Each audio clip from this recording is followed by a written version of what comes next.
Buenos días, buenas noches. Hoy vamos a aprender lo que es codificación utilizando un programa de análisis estadístico. Yo soy Ángel Verástegui Biesner y esto es para la clase de metodología en la investigación. Ahora, ¿cómo se efectúa esta codificación? Hay que recordar que hoy en día ya los investigadores no lo hacen de manera descrita, sino que la codificación se la efectúa directamente transfiriendo los valores registrados en instrumentos aplicados, tales como pueden ser cuestionarios, escalas de actitudes, a un archivo o matriz de un programa computarizado de análisis estadístico, que puede ser SPSS, Minitab, un equivalente a estos que lo vamos a ver más adelante. Estos datos se van a capturar en un documento de Excel, que se va a llamar la matriz, y luego se va a trasladar a un archivo del programa de análisis. Muy bien, como primer paso, tenemos que abrimos el programa y si se trata de un archivo existente con los datos codificados, o sea, una matriz completa, se abre y se hacen los análisis pertinentes. O podemos crear un nuevo archivo eligiendo la opción teclear datos y comenzamos a ejercer tal función. Los programas de análisis de datos tales como SPSS, Minitab o programas equivalentes generalmente tienen dos matrices o ventanas, que son la vista de las variables o la vista de datos. Esto se va a poder encontrar como pestañas simulando carpetas o folders que van a estar ubicadas en la parte inferior de la pantalla hacia nuestro lado izquierdo. Esta vista de variables, ¿para qué nos va a servir? Pues bueno, esta representa el sistema de codificación o el libro de código electrónico, o sea, constituye la matriz. Los renglones o filas van a significar los ítems o los reactivos, mientras que las columnas representan características, propiedades o atributos de cada ítem. A los ítems en estos programas se les va a denominar variables. Aquí podemos ver una vista de variables típicas, donde los renglones o filas dispuestos de manera horizontal significan los ítems o los reactivos, o como ya sabemos, las variables de la matriz, mientras que las columnas en forma vertical representan las características, propiedades o atributos de cada ítem o variable. Aquí podemos ver una vista de variables en el programa SPSS, mientras que acá podemos ver una vista de datos en el mismo programa. Ahora, existen errores de codificación. Estos se pueden dar al teclear los valores en la vista de los datos. Por ejemplo, que en un ítem o variable de la matriz, donde solamente se tenían dos categorías, aparezca en uno o más casos una categoría no contemplada. Por ejemplo, imaginemos que tenemos el ítem género con las opciones 1 masculino y 2 femenino, y alguien teclea un 3 o un 8. Esto sería considerado como un error de codificación. Este tipo de errores deben ser corregidos y se los puede hacer principalmente de tres maneras. Primero, revisando físicamente la vista de los datos y haciendo los cambios pertinentes. En ciertos programas de análisis estadísticos, tales como SPSS, hay una función que se llama ordenar o clasificar datos, que ya vamos a ver más adelante, la cual de este modo permite visualizar los valores que no corresponden a cada variable o ítem de la matriz. Y por último, se puede ejecutar el análisis de frecuencia en el menú de estos programas, que está en análisis y en estadísticos descriptivos. Una vez se obtienen los resultados, se va a observar en qué variables de la matriz, en qué columnas, hay valores que no deberían estar para que se puedan efectuar las correcciones necesarias. ¿Cuáles no son errores de codificación? Los valores perdidos. Estos de acá no son errores porque al registrarlos como tales, le estamos informando al programa que son precisamente valores perdidos. Y si nosotros lo decíamos así, estos se van a excluir del análisis de frecuencia, salvo que nosotros queramos saber cuántos no contestaron o lo hicieron incorrectamente. ¿Qué podemos hacer si nosotros queremos capturar los datos en nuestra computadora y no disponemos de estos programas de almacenamiento o análisis estadístico? Pues bien, esto se puede hacer también en una matriz de Excel y luego copiarlos y pegarlos en la vista de los datos de estos programas, que ya más adelante los vamos a ver, porque las columnas de este programa van a ser iguales a las variables de la matriz y los renglones o filas van a ser iguales a los casos, al igual que en los programas de SPSS. Luego de terminar esto, de igual manera debe guardarse y respaldarse como datos y como sistema de codificación. Muy bien, para el análisis de datos cuantitativos, lo primero que vamos a hacer para analizar los datos va a ser decidir el programa de análisis que vamos a utilizar y ejecutarlo, explorar los datos, analizar descriptivamente los datos, visualizarlos evaluar la confianza, validez y objetividad de los instrumentos, analizar e interpretar mediante pruebas estadísticas las hipótesis, realizar los análisis adicionales y por último preparar los resultados. En esta presentación vamos a abarcar solamente el decir qué programa de análisis se va a utilizar y cómo ejecutarlo. Como lo tenemos acá por fases, para el análisis estadístico la fase 1 que es la selección del programa y la fase 2 la ejecutación, cómo ejecutarlo de manera correcta. Una vez que los datos se han codificado, transferido a una matriz, guardado en un archivo y limpiado de errores, el investigador puede proceder a analizarlos. Ahora, el análisis cuantitativo de los datos se va a llevar a cabo por computadora y va a estar centrado en la interpretación de los resultados de métodos de análisis cuantitativo y no en los procedimientos de cálculo. Como primer paso, tenemos la selección del programa de análisis. Esta selección se va a dar por los programas de análisis estadístico que van a tener todo un funcionamiento muy similar.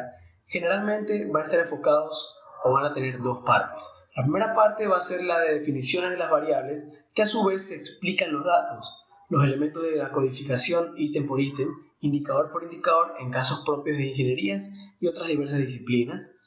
Y como segundo, la matriz de datos. Las definiciones, claro, de las variables son efectuadas por el investigador y se necesita precisar los parámetros de la matriz de datos en el programa e introducir los datos en la matriz. La matriz, como ya hemos hablado, tiene columnas donde van a estar las variables o ítems y las filas donde van a estar los casos y las celdas que van a ser las intersecciones entre una columna y un renglón. Cada celda va a contener un dato que significa un valor de un caso en una variable. Ahora sí llegamos a la diapositiva más importante de esta presentación, donde vamos a aprender cómo codificar. Supongamos que tenemos 4 casos o personas y 3 variables que tenemos acá, que son género, color de cabello y edad. La matriz se vería de esta manera.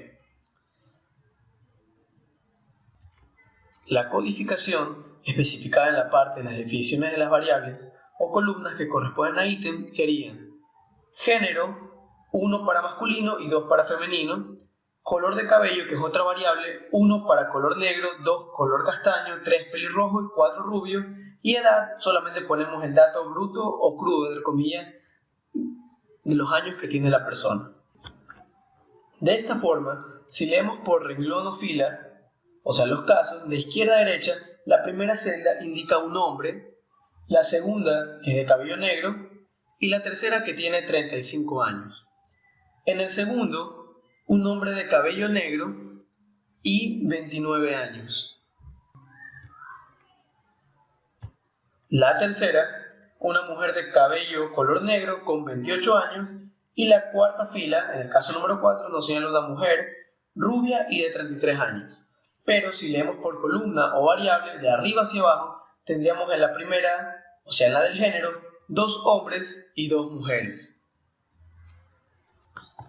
Luego de tener bien planteado esto, por lo general en la parte superior de la matriz de datos aparecen las opciones de los comandos para operar el programa de análisis estadístico como cualquier otro programa, que tiene archivo, edición, etc., como lo vamos a ver más adelante.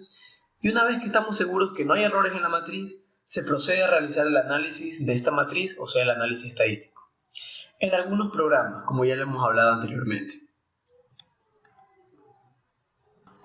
Y en cada programa las opciones varían, pero en cuestiones mínimas. A continuación vamos a ver brevemente los programas más importantes para realizar este tipo de análisis. El SPSS, o Paquete Estadístico para las Ciencias Sociales, desarrollado en la Universidad de Chicago, es uno de los programas más difundidos para esto. Existen versiones de este programa para Windows, Apple y Unix, y este contiene las dos partes citadas que ya lo habíamos visto, que se denominan la vista de variables y la vista de los datos.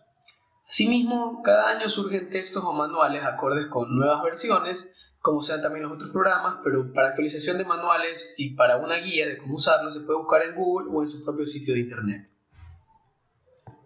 Ahora, ¿cómo funciona este programa? Este paquete SPSS trabaja de una manera muy sencilla. Abre la matriz de los datos y el investigador o usuario selecciona las opciones más apropiadas para su análisis, tal y como se hace en otros programas. Como en otras barras de menú encontramos file o archivo, que sirve para construir un nuevo archivo, localizar uno ya construido, edición, que se emplea para modificar los archivos, manipular la matriz, buscar los datos, view o vista, como su nombre lo dice, es para ver o visualizar la barra de estado o barra de herramientas.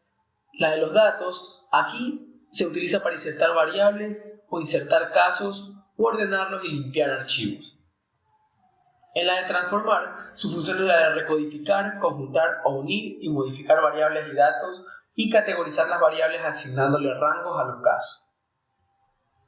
La de analizar sea probablemente una de las más importantes, porque aquí se van a solicitar los análisis estadísticos que necesitemos para cada tipo de información, como pueden ser los informes, los análisis estadísticos descriptivos, comparar medidas, un modelo lineal general, correlaciones, regresión, reducción de datos, escalas, pruebas no paramétricas, etc. Hay una opción que se llama complementos o agregados, las cuales no están en todas las versiones o variantes, y mediante esta función se tiene acceso a análisis complejos como redes neurales, identificación de casos inusuales y varias pruebas estadísticas avanzadas. Luego, avanzando, tenemos la de los gráficos. Con esta función solamente podemos solicitar gráficos como un histograma o gráficos de pastel que nos van a servir para mejorar nuestra presentación de la información. La de utilidades, aquí sirve para definir ambientes, conjuntos, información sobre variables. La función de S+, que tampoco está en todas las variantes, que es para la adquisición, edición y transformación de datos, y la línea de comandos y métodos estadísticos básicos con S+ y R, y gráficos estadísticos básicos con S+ y R. Los métodos estadísticos multivariados avanzados también sirven para esto, y la creación de funciones propias. Luego tenemos la ventana, que sirve para moverse a través de archivos y hacia otros programas, y la ayuda, que cuenta con cierto contenido de cómo utilizar este programa, con algunos comandos, guías y un asesor estadístico. Ahora tenemos otro programa de los más asequibles y los más populares, llamados Minitab. Este aquí es de muy bajo costo, de fácil acceso e incluye un considerable número de pruebas estadísticas. También cuenta como el SPSS con un tutorial para aprender a utilizarlo y para practicar. ¿Cómo se utiliza este programa? Pues es muy sencillo, se utiliza básicamente muy parecido al SPSS. Primero abrimos una sesión, definimos esta con un nombre y una fecha, abrimos una matriz o una hoja de trabajo, definimos las variables, como ya lo hemos explicado antes, y de la misma manera los renglones o filas son los casos. Y los análisis realizados van a aparecer en la parte superior o en la pantalla superior, y las gráficas se van a producir en recuadros. Ahora tenemos otro programa de análisis estadístico, que es el SAS, el Sistema de Análisis Estadístico. Este también es muy poderoso y su utilización se ha incrementado notablemente, y este es un paquete muy complejo y muy completo para computadoras personales que contiene una variedad considerable de pruebas estadísticas.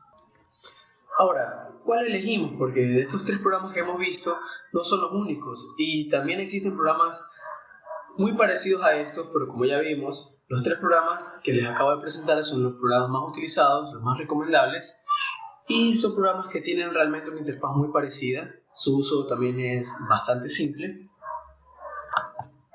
Entonces, por lo general se elige el programa de análisis que está disponible en nuestro lugar de trabajo, centro de investigación o institución educativa, si lo hacemos en un colegio o universidad. Recordemos que todos los programas mencionados son excelentes opciones. Cualquiera nos sirve. Solamente debemos seleccionar uno. Y finalmente, para concluir esta presentación del paso 2, ejecutar el programa, solamente solicitamos los análisis requeridos seleccionando las opciones apropiadas que ya hemos visto, y comprobado esto, se comienza la ejecución del programa y la tarea analítica. El tercer paso ya incluye la exploración de los datos, pero eso va a ser tema para otro video. Muchas gracias por su atención.